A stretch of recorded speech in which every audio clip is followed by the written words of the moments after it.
तुलसी का कुंड होना कैसा चाहिए, उसका भी प्रमाण हमारे यहाँ स्कंद पुराण में लिखा हुआ है, विष्णु पुराण में लिखा हुआ है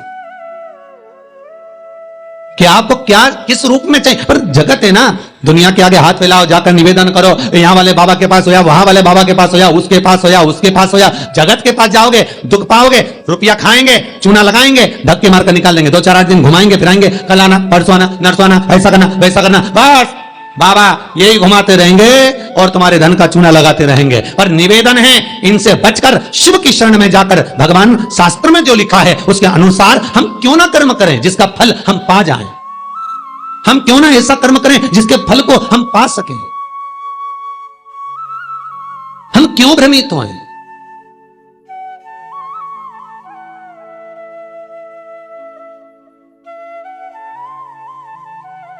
हमारे यहां तुलसी के कुंड का भी विधान है। गोल कुंडा है ऐश्वर्य देगा, चौकोर कुंडा है, आप लोग कई बार देखे होंगे किसी किसी के यहां चौकोर तुलसी का प्यारा होता है, कुंडा होता है, वो वंश बढ़ाता है। षडाकृति का है, वो धन देता है, संपदा देता है।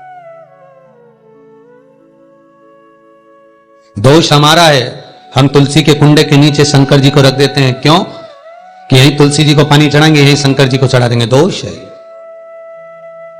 तुलसी के कुंड के नीचे हम सर्पदेव को रख देते हैं, नाग देवता रख देते हैं, पानी चढ़ाएंगे, पात्री रख देते हैं, नहीं, दोष।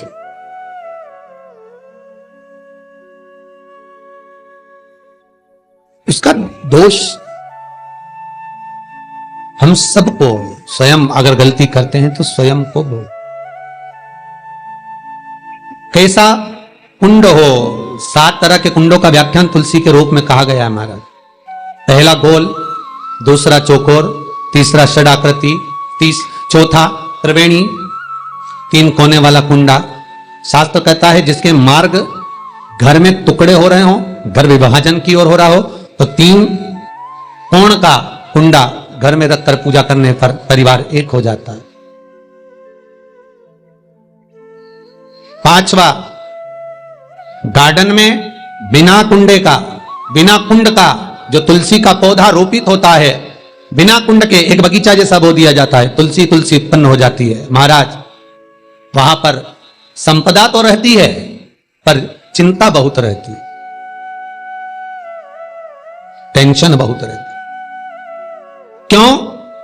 घर के दरवाजे के बाहर इतनी सारी बगीचे में तुलसा कर दी, कोई निकल कर जा रहा था उसने थूक दिया, कोई निकल कर जा रहा था उसने पानी डाल दिया, कोई श्वान ने, कुत्ते ने, किसी ने, बिल्ली ने गंदगी कर दी, उसका दोष आपको लगेगा। इसलिए कुंड के अंदर तुलसा का, तो वो धन तो देगा, जो तुमने बगीचे में तुलसा लगाई है, गार्डन तुलसा का करा, वो धन तो देगा, संपदा भी देगा, पर चिंता को बढ़ा देगा। 5वां, महाराज 6, तुलसी के कुंड को 3 धार पर लटका कर रखना। कई जगह पर आपने देखा होगा तुलसी का जो कुंडा होता है उसको 3 जो तार होते हैं, 3 जो चेन होती है उस पे लटकाया जाता है। महाराज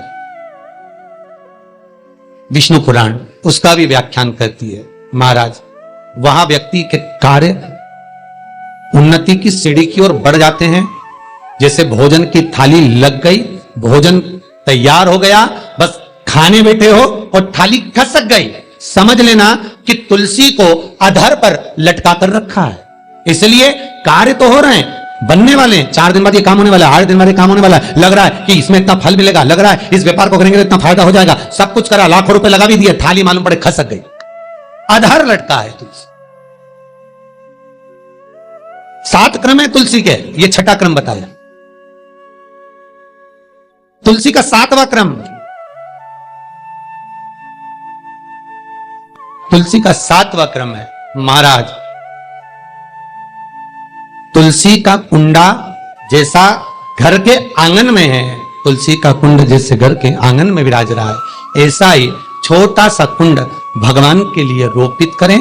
प्रतिदिन भगवान की सेवा करते समय तुलसी का कुंड सम्मुख रखकर उसकी आराधना करना, फिर उस कुंड को वापिस बाहर ले जाकर रखना, फिर दूसरे दिन पूजन के समय पर कुंड को लाकर रखना। हम तो यहां तक कहते हैं विष्णु पुराण गर्ग संहिता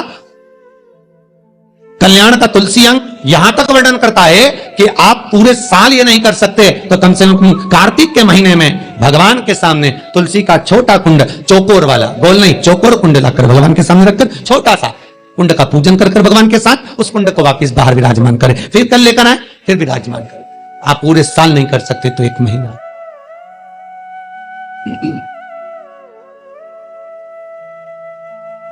उसका फल 1000 गुना प्राप्त होता है। तो किस चीज के लिए कहा गया कि तुलसी का कुंडा एक बाहर हो, एक घर के अंदर मंदिर के सामने पूजन के लिए रखा जाए?